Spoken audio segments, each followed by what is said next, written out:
बीच Hamas का बड़ा दावा। गाजा पट्टी में 35,000 लड़ाके मौजूद हैं। ये हमास की ओर से साफ कर दिया गया, हमारे लड़ाके जंग के लिए तैयार हैं। इस बीच आपको बता दें, फिलिस्तीनी टीवी के हवाले से ये बड़ी खबर सामने आई है, जहां जंग के 18 दिन बाद 5300 लोगों की मौत हो चुकी है। गाजा में अब तक 5300 लोग यानी कि मारे गए हैं। अब तक 18,000 से ज्यादा लोग जख्मी बताए जा रहे हैं, जो घायल। और अगली बड़ी खबर, जंग के 18वें दिन इजराइल का बड़ा हमला इजराइल के द्वारा देखने को मिला। पिछले 24 घंटे में इजराइल ने यह दावा किया है कि हमने हमास के 400 ठिकानों पर अटैक किया है।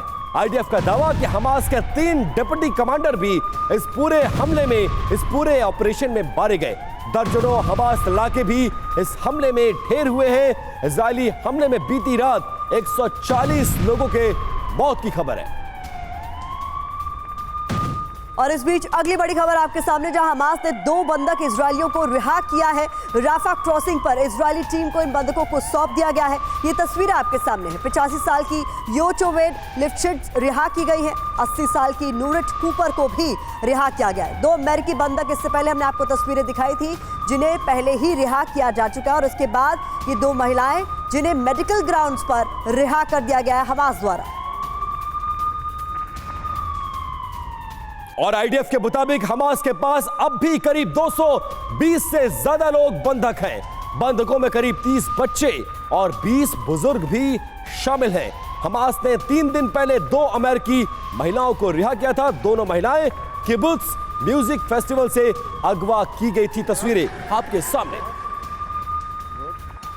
और इस बीच आपको बता दें कि हमास के कब्जे से 50 बंधकों की रिहाई पर बात नहीं बन पाई है।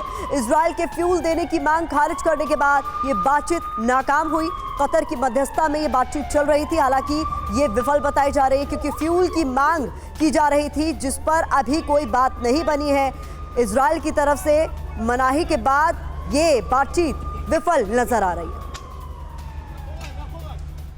और गाजा को फ्यूल देने पर इजराइल का बेहद चौंकाने वाला बयान सामने आया। गाजा में फ्यूल जाने भी नहीं देंगे।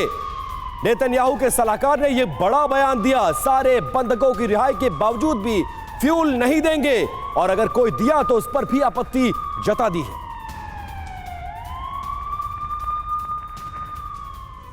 60 सेकंड में एक्सपर्ट से समझते हैं कि 4 बंधक रिहा हुए हैं, बाकी 220 कब होंगे आजाद। निनाद सेठ सर हमारे साथ मौजूद है। निनाद सर, मुझे लगता है कि कहीं ना कहीं ये भी हमास की स्ट्रैटेजी है कि ये जो हॉस्टेजेस हैं, यही कहीं ना कहीं बड़ा कारण है। उनकी शर्तें अब तक सुनी भी जा रही हैं, नहीं तो अब तक उनका सफाया करने के लिए बहुत बड़े स्तर पर ऑपरेशन चलाया जा सकता था। प्राथमिकता चूंकि अभी हॉस्टेजेस है, क्या इसीलिए आपको लग रहा है कि अभी तक हमास उन बंधकों को जाने नहीं दे रहा है? देखिए, हॉस्टेजेस को छुड़ाना इजराइल के लिए बहुत बड़ी जिम्मेवारी है। पॉलिटिकल प्रेशर अंदर से भी है और इजराइल की इज्जत का भी सवाल है। पर मेरे को लगता नहीं है, जैसे आपने देखा कि फ्यूल की डिमांड रिजेक्ट करने का मतलब है कि इजराइल की भी कुछ रेड लाइंस हैं। हमास को वो एक तरह से अजगर बन के चारों तरफ से उन्होंने घेर लिया है, बमबारी हो रही है। हमास के पास मेरे ख्याल से सिर्फ 2 चॉइस हैं, या वो रिलीज करे प्रिजनर्स को, या फिर वो और खतरनाक हमलों के लिए तैयार हो जाए, क्योंकि इजराइल का अभी हमला ढंग से शुरू नहीं हुआ है। और जब ये आएगा तो ऐसा लगेगा कि अभी तक जो हुआ था वो पिकनिक था। तो मेरे को लगता है कि ये जो बुज़दिल हमास है कि भाई हमने बंधक लगा लिए, 2 बंदूक रख दी सिर के ऊपर और हमारे को कुछ नहीं होगा। तो एक मैं एग्जाम्पल दूंगा, अपनी फिल्मों में देखा होगा कि स्नाइपर दूर से गोली चला के कभी कभी किसी के सिर पे भी अगर गोली होती है तो उसे उड़ा देता है। इजराइल वही करने वाला है। मेरे को लगता है Hamas has no leverage with hostages, उन्हें हॉस्टेज छोड़ने ही पड़ेंगे।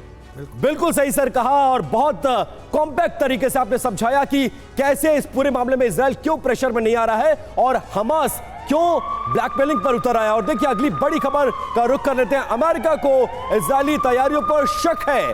ग्राउंड ऑपरेशन की तैयारियों पर अमेरिका को शक है। गाजा में इजरायली कामयाबी को लेकर चिंता में है अमेरिका। मदद के लिए अमेरिकी जर्नल इजराइल में इस वक्त मौजूद है, और अमेरिकी रक्षा मंत्री ने इजरायली रक्षा मंत्री से इस मसले को लेकर बातचीत भी की है। हालांकि अमेरिका ने अभी ग्राउंड ऑपरेशन पर रोक लगा रखी है।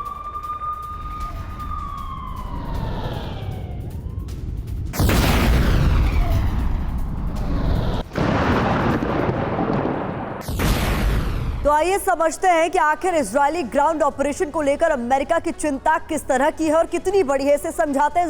दरअसल इंफॉर्मेशन वॉल पर जानकारी आपके लिए। अमेरिका की नजर में हम बता रहे हैं किस तरीके से ग्राउंड ऑपरेशन अभी नहीं हो पा रहा है, क्योंकि इजरायली रक्षा मंत्री से अमेरिकी रक्षा मंत्री ने बातचीत की है और उसमें ये बड़ी खबर निकलकर सामने आ रही है। जी बिल्कुल, क्योंकि लगता है कि लॉयड ऑस्टिन ने पूरी तैयारी होने पर ही ग्राउंड ऑपरेशन के लिए कहा है, उससे पहले ऑपरेशन के लिए मना किया है। लेकिन इजराइल जो है वो इस पूरे मामले को लेकर अपना रुख साफ नहीं कर रहा है, लगातार धमकी दे रहा है।